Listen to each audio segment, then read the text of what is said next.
Hi, Tom Brown, owner and chief instructor for Tigon Martial Arts here, and I'm thrilled to be able to bring you this three-part video series on understanding self-defense techniques.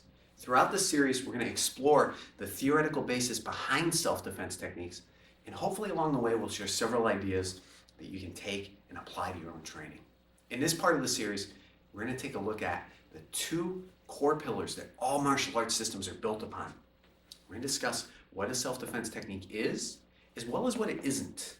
I'm going to share two of the techniques that we teach to our students with you, as well as a concept from Kempo called the three-phase concept, which is an incredibly simple, yet incredibly powerful concept. And if you take it and apply it to your training, I'm certain you'll get more out of your techniques. Now, I've been a student of the martial arts for close to 20 years. In fact, I can recall as a boy relentlessly begging my mom to sign me up for karate classes. I think I was actually hooked before I even set foot inside a dojo. And it certainly wasn't long after my first class until I started telling everybody I was going to be a karate instructor when I got older. I'd come home from school, I'd get my homework done, and then I'd draw the floor plans of my dream dojo. So martial arts has always been something that's been an incredibly important part of my life, at least as far back as I can remember. But it wasn't until many years of training that I discovered this idea of these two core pillars. And it's a simple idea, but once I understood it, my perspective of the martial arts, as well as my approach to training, transformed. Now, I think we would all agree that regardless of the activity you're participating in, if you want to develop your ability to the maximum of your potential, it usually comes down to training and developing, working on the basics. And that's the first pillar. It's the basics. I told you, this is a simple idea. Now, in martial arts, these are the individual movements of the system. The strikes, blocks, kicks, stances, footwork, body maneuvers, all the individual movements. And whether you're a white belt just beginning your journey or you're a high-ranking black belt, if you want to develop greater skill, it oftentimes comes down to working on the basics. So it's an incredibly important piece, but that's it. It's just one piece because there's still something missing. There's that other piece that tells us how to effectively use and get the most out of our basics. Have you figured out what it is? It's the concepts. These are the principles, the ideas that govern motion, the ideas behind how to perform your basics, as well as how to form combinations with your basics. So it's the basics and the concepts. When you take these two things together, that's how you can derive a self-defense technique. And it was once I understood this formula, I never looked at a self-defense technique the same way again, because now self-defense techniques took on a whole new meaning to me. Now, a self-defense technique was a vehicle through which I could extract the major and minor lessons of combat. Self-defense techniques now served to expand my vocabulary of motion, as well as develop an understanding of the principles that govern motion. And that's what a self-defense technique is. It's not the solution to a combative situation. It can sometimes be a solution. In specific, with some of the shorter and more direct self-defense techniques, it's possible that it's a solution, but it's not the solution, because the nature of combat is such that you need to be able to instantaneously adapt to a changing environment. So self-defense techniques more appropriately serve as a means to an end, and that ultimate end can be obtained if you take the correct approach with training your self-defense techniques, which is something we're going to be discussing throughout the series. Now, if you do take the correct approach, after years of practice, thousands of repetitions, the movements that you're learning and the principles that govern movement become hardwired. They become second nature, and it's at that point that the art takes on a spontaneous level, one in which now you're equipped to deal with the demands of combat. At that point, the movements that you learned, you can spontaneously adapt to meet your individual needs and the needs of the situation.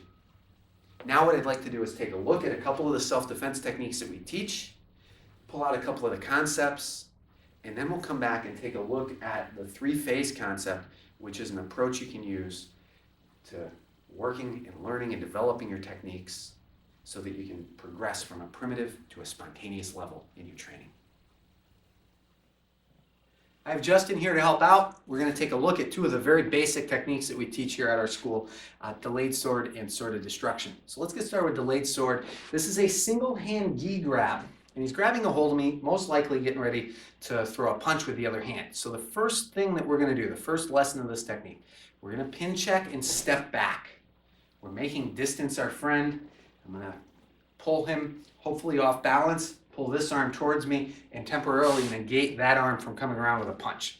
So that's the beginning. And as I do that, I'm going to chamber, strike into the arm to try to neutralize that arm, and then throw a front kick and then a chop to the neck. Okay, so let's look at it again. He grabs a hold, I pin check, I'm going to step and stretch him out. I'm going to strike into the arm. If he were starting to step in, he'd be stepping into that kick. Okay, so I just throw my front kick, and then I've set him up perfectly for my outward, downward, diagonal hand sword, or shuto. Okay, let's turn around now. We're going to look at sword of destruction. You're going to notice this technique is very similar to delayed sword. And in fact, in part 2 of the series, we're going to explore that a little more, the relationship between these two techniques. So just keep your eye peeled for that. This is off of a left roundhouse punch. And as he punches, again, I'm making distance my friend. I should be out of range of the punch. Just in case, I'm going to use a block. And even if I were out of range, I'm still going to use my block. In this case, again, I'm trying to injure that arm, his striking arm. And another little lesson for you, the harder that he punches, the more energy is going to go into injuring his arm. I borrowed force there. So that's another element of this technique. As he throws his punch, I make distance my friend. I move back away from him. Gives me a little bit more time to react. I'm going to throw my front kick to the groin, and then I'm going to use marriage of gravity. I want to land not before I chop, not after I chop, but as I chop him in the neck. I'm marrying those movements together, and that's going to maximize my power. One more time. He throws his punch. I block, I kick, and then I chop. And there are your techniques. We're going to now explore Kempo's three-phase concept, which will give you a model that you can use when you're training and developing these techniques, or any technique for that matter. Maybe you train in a different system and you have your own set of techniques that you're working on. It's a great model that you can use and apply it to any martial arts system. We're going to wrap up this video by taking a look at the three-phase concept from Kempo. It's a great model that you can apply when you're learning and developing your techniques. Now, the first phase is called the ideal phase, and this is basically what we just did. We took a look at two of the self-defense techniques that we teach, and we looked at them in a very controlled, almost ideal environment. Where we're exploring the nature of the attack, we're exploring our response and our opponent's reactions to our response, and we're extracting the principles from the technique. This is where we start. We start in that very controlled, restricted, what you might call primitive environment. And as we work our way through, we're going to introduce greater variability so that we work from the primitive ultimately to a spontaneous level in training our techniques. See, if we stayed here, if we stayed in the ideal phase, that's great. You're going to develop great form, but your ability to actually respond spontaneously to an attack is going to be very limited. So after we have a good understanding of the technique, we've practiced it repetitiously, we've ingrained it, the sequence of movements that are in the technique, we've trained them so much that it's been neurologically programmed.